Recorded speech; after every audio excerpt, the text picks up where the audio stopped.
இந்த சின்ன பையன் ஒரு உயரமான மலையுடைய விளிம்புல கயிறை பிடிச்சி தொங்கிக்கிட்டே அப்படியே அங்கிருந்து தேனி கூட்ட காலாலேயே உதச்சி கீழே விளைவிக்கிறான். அது நேரா வந்து கீழே நின்னுகிட்டு இருந்த ஒரு காட்டு பண்ணி குட்டி மேலேயே விழுந்துருது. உடனே அங்கிருந்து ஒரு பெரிய கரடி அந்த தேனெல்லாம் எடுத்து ரொம்ப ஜாலியா என்ஜாய் பண்ணி சாப்பிட ஆரம்பிக்குது. எந்த அளவுக்கு சாப்பிடுதுன்னா அது அந்த பன்னிக்குட்டி மேல ஒட்டி இருந்த தேனை கூட விட மாட்டேங்குது, அதையுமே எடுத்து நக்குது. ஆக்சுவலா இந்த குட்டி பையன் பேரு தான் மௌக்லி. இந்த கரடி தான் இவனை ஒரு மிகப்பெரிய பாம்பு கிட்ட இருந்து காப்பாத்தி இருக்கும். அதுக்கு ஏதாவது கைமாறு செய்யணும்னு சொல்லிட்டு தான் இவன் அந்த கரடிக்கு நிறைய தேனை கலெக்ட் பண்ணி கொடுத்துக்கிட்டு இருப்பான். இப்படி இருக்க ஒரு நாள் அந்த பையன் அந்த கரடியுடைய வயித்து மேல உட்காந்து ஜாலியா அங்க இருக்கிற ஆத்துல குளிச்சுக்கிட்டு இருக்கான். அப்ப திடீர்னு பக்கத்துல இருக்கிற செடி கொடிகள்லாம் அப்படியே ஆட ஆரம்பிக்குது. உடனே அந்த கரடி அந்த சின்ன பையனை அதோடைய முதுகுல பாதுகாப்பா உட்கார வச்சுக்கிட்டு என்னடா அது சத்தம்னு போய் பாக்குது. பார்த்தா அங்க இருந்து வேற யாரும் இல்ல, அந்த குட்டி பையனுடைய இன்னொரு நண்பன் கருஞ்சிருத்ததான். அது வந்து அந்த சின்ன பையன் கிட்ட நீ கண்டிப்பா மனுஷங்க வாழ்ற இடத்துக்கு போய் ஆகணும்னு சொல்லுது. ஆனா அந்த சின்ன பையனுக்கு அங்க போறதுக்கு சுத்தமா விருப்பமே இல்ல. அவன் அந்த கருஞ்சிருத்தையும் அந்த கரடியுடைய குகைக்கு கூட்டிட்டு போய் அவன் இவ்வளவு நாள் பண்ணிக்கிட்டு இருந்த அந்த ஹார்ட் ஒர்க் எல்லாம் அது கிட்ட காட்டுறான். உள்ள போய் பார்த்தா நிறைய விதமான பொருட்கள் கயிறெல்லாம் ரெடி பண்ணி வச்சிருக்கான். அது மட்டும் இல்லாம அதை யூஸ் பண்ணி நிறைய தேனை கூட கலெக்ட் பண்ணி வச்சிருக்கான்.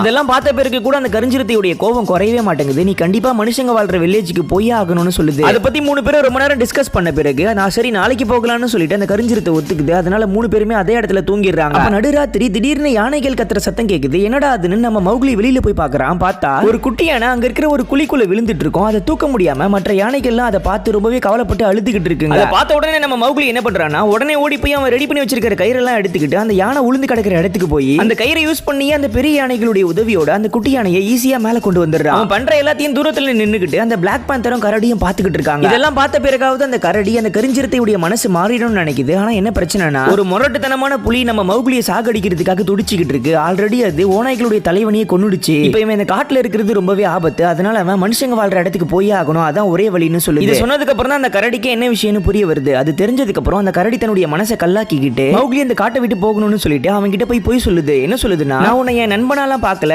எனக்கு தேன் எடுத்து கொடுக்கறதுக்காக உன்னை நான் யூஸ் பண்ணிக்கிட்டேன்னு சொல்லிட்டு அவங்க கிட்ட போய் சொல்லிடுது. அதை கேட்ட உடனே நம்ம மௌக்லி அப்படியே மனசு உடைஞ்சு போய் ஒரு மரத்து மேல ஏறி அப்படியே சோகமா உட்கார்ந்துடுறான். ஓகே ஃப்ரெண்ட்ஸ், அடுத்து என்ன நடந்துச்சுன்னு நாளைக்கு பார்க்கலாம்.